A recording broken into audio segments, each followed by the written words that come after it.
Hello வணக்கம் friends. இது கற்றது கைத்தொழில் யூடியூப் சேனல். உங்களுடன் நாகராஜ். இன்னைக்கு நம்ம இந்த வீடியோவில் என்ன பார்க்க போறோம்னு பார்த்தீங்கன்னா, ஒரு தொப்பி சாதம் எப்படி செய்யுது அப்படின்றத தான் பார்க்க போறோம். வாங்க வீடியோக்குள்ள போகலாம். ஃப்ரெண்ட்ஸ், இப்போ பார்த்தீங்கன்னா நம்ம அந்த தொக்கு செய்யறதுக்கு என்னென்ன பொருள் வேணுன்ற முதல்ல பார்த்துடலாம். இப்போ பார்த்தீங்கன்னா முதல்ல வந்து நமக்கு வந்து ஒரு பலகை வேணும்.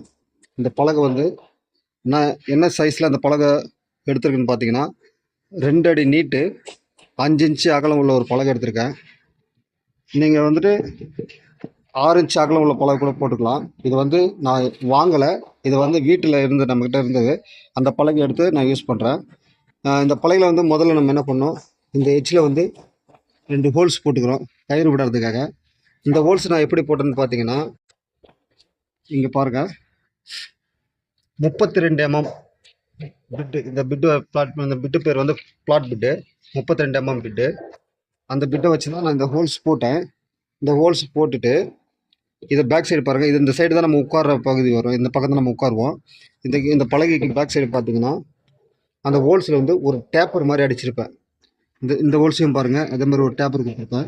இந்த டேப்பர் நம்ம எதுக்கு கொடுக்குறோம் அப்படின்னாக்கா, அந்த கயிறு வரும்போது கயிறு வந்து இந்த பக்கம் வந்து அந்த ஓட்ட வழியாக தான் லூப் ஆகி போகும். கயிறு பார்த்தீங்கன்னா இந்த இடத்துல போகும். அப்போது கயிறு வந்து இந்த மாதிரி டேப்பர் இல்லைன்னா உடனே மடித்தா கட் ஆகிறதுக்கு வாய்ப்பு உண்டு. அதனால தான் ஒரு டேப்பர் பண்ணுறோம். இந்த டேப்பர் வழியாக அப்படியே கயிறு போச்சுனாக்கா உங்களுக்கு வந்து கயிறு வந்து அவ்வளோ சீக்கிரம் டேமேஜ் ஆகாது. அதுக்கப்புறம் இந்த பக்கம் போகிற அந்த கயிறில் நம்ம என்ன பண்ணுவோம், 2 கிளாம்ப் பண்ணிடுவோம். கயிறு இப்படி இந்த சைடு அந்த சைடு ஒதுங்காத அளவுக்கு நம்ம 2 கிளாம்ப் வச்சுருவோம். இப்போ இதுதான் நம்மளுக்கு வந்து ஃப்ரண்ட் சைடு. அப்புறம் பார்த்தீங்கன்னா நம்ம கயிறு வாங்கியிருக்கோம். இந்த கயிறு வந்து 3 பிரிவு உள்ள கயிறு. இந்த கயிறு பார்த்தீங்கன்னாக்கா 3 பிரிவு உள்ள கயிறு. இந்த கயிறு வந்து நம்ம ஒரு 30 மீட்டர் வாங்கியிருக்கோம். இந்த கயிறு வந்து 30 மீட்டர் வாங்கியிருக்கோம். இந்த கயிறு மாத்திரமே நம்ம வாங்குறதுக்கு வந்துட்டு 2400 ரூபாய் செலவாச்சு இந்த கயிறு வாங்குறதுக்கு. அப்புறம் இன்னொன்று பார்த்தீங்கன்னா, இந்த பேல் தகடுன்னு சொல்லுவோம் நம்ம. இது வந்து சென்ட்ரிங்காரங்களாம் வந்துட்டு இந்த பலகை அடிக்கிறதுக்காக, பலகை பிரியாதளவுக்கு அடிக்கிறதுக்காக யூஸ் பண்ணுற தகடு. இது மேக்ஸிமம் வந்துட்டு யாரும் நமக்கு இதுக்கு வந்து தகடு அடிக்க மாட்டாங்க. இங்கே வந்து சென்ட்ரிங் வேலை பார்த்துருந்தாங்க, அவங்ககிட்ட நம்ம இந்த பீஸை வாங்கி நம்ம இந்த 2 சைடில் அடிக்க போகிறோம். இந்த சைட்லேயும் அதே மாதிரி பார்த்திங்கன்னா இந்த சைடில் அடிக்க போகிறோம். இது நமக்கு ஏதாச்சும் ஒரு டேமேஜ் ஆனால் கூட அந்த பலகை வந்து கிழியாமல் இருக்கும். அதுக்காக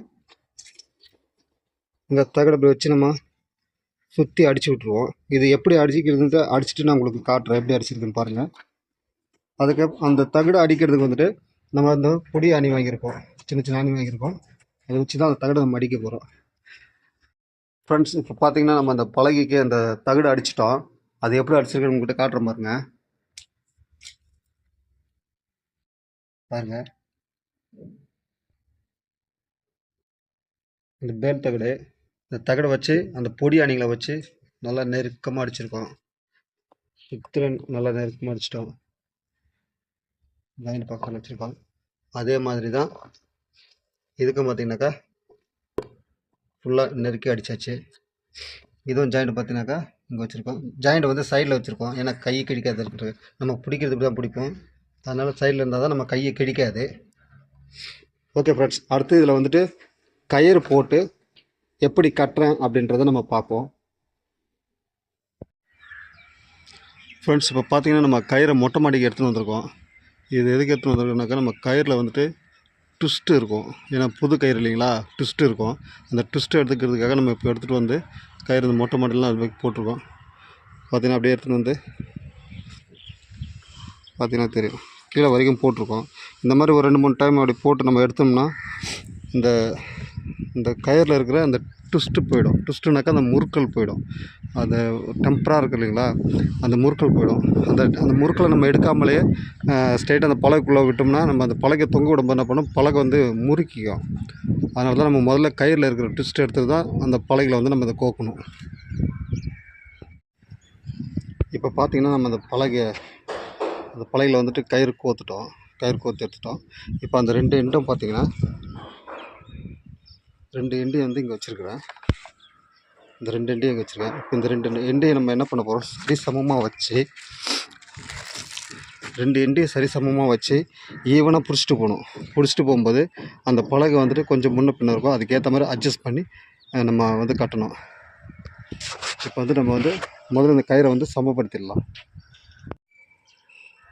இப்போ பார்த்தீங்கன்னா நம்ம வந்து கயிறு அந்த பழக்குள்ளே கோர்த்து ஈவன் பண்ணிட்டோம். நம்ம மீதி பேலன்ஸ் இருக்கிற கயிறெல்லாம் கீழே விட்டுருக்கோம். கீழே விட்டு இந்த மாதிரி எடுத்துன்னு வந்து கரெக்டாக ஈவன் பண்ணியாச்சு. பார்த்தீங்கன்னா தெரியும் 2 ஈவனாக இருக்குது. இப்போ நம்ம என்ன பண்ண போகிறோம், இந்த கயிறில் வந்து கிளாம்ப் பண்ண போகிறோம். ஒரு 2 கிளாம்ப் இல்லை 3 கிளாம்ப் பண்ணிட்டு போகிறோம். ஏன்னா கயிறு வந்துட்டு இங்கே லூஸாக இருக்கும். இப்படி இப்படி போய்ட்டு வரும். அதனால் கிளாம்ப் பண்ணிட்டோன்னா அது கொஞ்சம் சேஃப்டியாக இருக்கும். இப்போ கிளாம்ப் பண்ணிடலாம். பார்த்திங்கன்னா நம்ம கிளாம்ப் போட்டோம். இந்த மாதிரி கிளாம்ப் வச்சுட்டா நம்மளுக்கு வந்து இந்த கயிறு வந்து ஒதுங்காது, ஒரே நீட்டாக இருக்கும். இப்போ நம்ம என்ன பண்ணுறோம், இந்த 2 கயிறையும் பிடிச்சி ஒன்றா பிடிச்சி இந்த இடத்துல ஒரு கட்டு போடணும். 2 கயிறும் பிடிச்சி ஒன்றா ஜாயின் பண்ணி கட்டு போடணும். அது எப்படி போடுறதுன்னு பார்த்துருவோம். ஃப்ரெண்ட்ஸ் இப்போ பார்த்தீங்கன்னா நம்ம டொக்கு ரெடி பண்ணிட்டோம். பாருங்கள், அந்த 2 கயிறையும் சேர்த்து கட்டு போடணும்னு சொல்லியிருந்தேன் இல்லைங்களா, கட்டு போட்டாச்சு.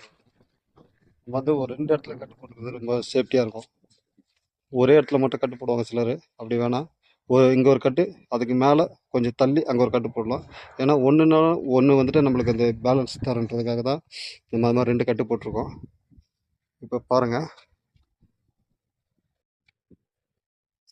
கீழே நம்ம கிளாம்ப் பண்ணியிருக்கோம். கிளாம்ப் பண்ணிலாம் போட்டிருக்கோம். எல்லாமே ரெடி பண்ணியாச்சு.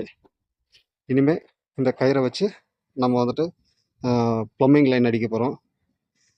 இதை வச்சு இந்த மாதிரி இது பண்ணி பெயிண்டிங் அடிக்கலாம், இல்லை வேறு வேலைகளுக்கு தேவைன்னா கூட இந்த மாதிரி யூஸ் பண்ணிக்கலாம். பாருங்கள், இது வந்து நம்மளுக்கு இந்த வீடு பார்த்திங்கனாக்கா G+2 நம்மளுக்கு அவ்வளோ கயிறு வந்து கீழே இருக்குது. இதை வச்சு இன்னும் நம்ம 4+1 கூட நம்ம இது பண்ணிக்கலாம். அதான் சாரி, G+4 கூட நம்ம பண்ணிக்கலாம். அந்தளவுக்கு நம்மக்கிட்ட கயிறு இருக்குது. எல்லாம் பக்கா பண்ணியாச்சு. இதெல்லாம் டொக்கு பக்கா பண்ணிட்டோம். இதில் இறங்கி உட்காந்து வேலை பார்க்குறது நமக்கு வசதியாக இருக்கும். ஓகே ஃப்ரெண்ட்ஸ், இந்த வீடியோ உங்களுக்கு பிடிச்சிருந்தாக்கா லைக் பண்ணுங்கள், கமெண்ட் பண்ணுங்கள், ஷேர் பண்ணுங்கள். மறந்துடாமல் நம்ம கற்றது கைத்தொழில் யூடியூப் சேனலை சப்ஸ்கிரைப் பண்ணி ஆல்னு கொடுத்து வச்சுங்க. அப்போ தான் நம்ம போடக்கூடிய ஒவ்வொரு வீடியோ உங்களுக்கு நோட்டிஃபிகேஷனே கிடைக்கும். ஓகே ஃப்ரெண்ட்ஸ், தேங்க்யூ, பாய்.